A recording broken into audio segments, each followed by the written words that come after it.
Immeuble rentable transformé en gouffre financier. Je vais vous expliquer dans cette vidéo comment j'ai perdu 68 000 euros avec mon premier immeuble. Si c'est une vidéo qui vous intéresse, je vous invite à rester connecté jusqu'à la fin de cette vidéo. Je vous dis à tout de suite.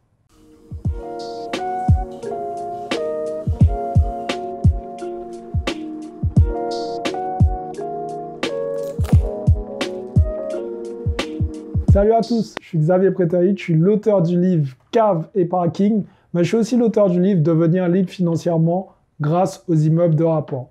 Avant de commencer cette vidéo, je vous invite à remplir le petit formulaire que je vous ai préparé. C'est un formulaire qui me permettra tout simplement de savoir où vous avez des blocages dans l'immobilier et ça m'aidera à vous faire passer au niveau supérieur en vous faisant un bilan personnalisé. Les amis, une fois de plus, abonnez-vous à la chaîne pour rejoindre ces milliers d'entrepreneurs et surtout activez la cloche pour être informé des prochaines vidéos que je vais sortir puisque je vais envoyer du lourd prochainement. Donc, il faut absolument que vous restiez connectés. Maintenant, on va parler plus sérieusement et on va voir comment j'ai perdu 68 000 euros avec mon premier immeuble de rapport. Alors, effectivement, quand j'ai fait mon premier investissement, d'où l'importance, et ça je ne vais pas arrêter de le dire, c'est de se former avant de se lancer dans l'aventure dans l'immobilier. C'est que voilà, j'ai voulu faire les choses, premièrement parce qu'à l'époque, il n'y avait pas autant d'informations sur Internet, il n'y avait pas vraiment de moyens de se former, à part aller sur le terrain, et c'est exactement l'une des choses que j'ai faites. En allant sur le terrain, je suis tombé sur un immeuble qui était rentable. Donc, en gros, c'est un immeuble que j'ai acheté 91 500 euros frais de notaire inclus. Et j'avais 1 350 euros de revenus locatifs tous les mois. Donc, vous avez compris, j'ai à peu près 450 euros de remboursement à la banque. Donc, tout le reste, c'est de l'excédent de trésorerie, bien évidemment. Je ne compte pas la taxe foncière et tout ça. Mais ça, c'est une autre histoire. En soi, jusque-là, tout allait bien. Puisque quand j'ai fait la visite, je me suis bien tenu de vérifier chaque élément, vérifier si tout était bien aux normes, si les appartements avaient bien du double vitrage. J'ai vraiment vérifié chaque élément de A à Z. Et pourquoi je vous dis ça? Parce qu'un de mes premiers investissements, c'était un appartement. Et j'ai visité l'immeuble comme on visite un appartement. Pour cause, bien évidemment, il va falloir rentrer dans chaque appartement pour voir si tout va bien. J'ai oublié une chose. Et c'est cette chose qui m'a fait perdre plus de 68 000 euros pour être précis. C'est la toiture. J'ai complètement oublié de vérifier la toiture. Je ne savais même pas à l'époque qu'il fallait que je vérifie absolument la toiture. Sauf que sur cet immeuble, il y a une toiture de 340 mètres carrés.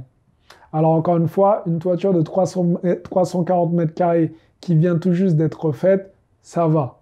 Mais une toiture de 340 mètres carrés qui mérite d'être entièrement refaite, c'est là où le bas blesse. Alors effectivement, je me suis dit que j'avais fait une affaire parce que j'avais pas payé cher, que j'avais une bonne rentabilité. Et dans le coin, c'est à peu près ce genre de rentabilité qu'on trouve. Donc en soi, il n'y avait pas vraiment de loup, en tout cas à mon sens.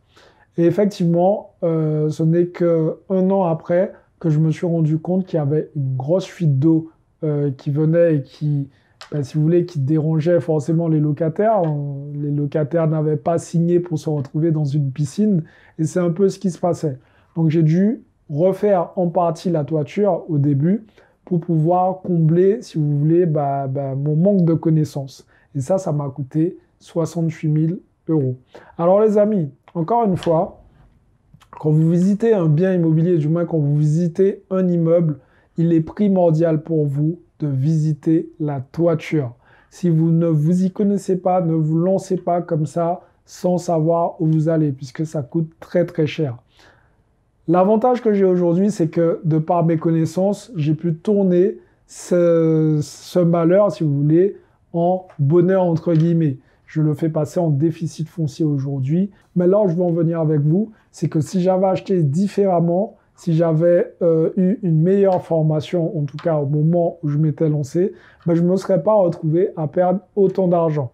Donc vous, de votre côté, il est primordial aussi pour vous de vraiment faire attention à chaque point. Il n'y a pas que la toiture, vous devez aussi vérifier que l'immeuble est bien relié au tout à l'égout.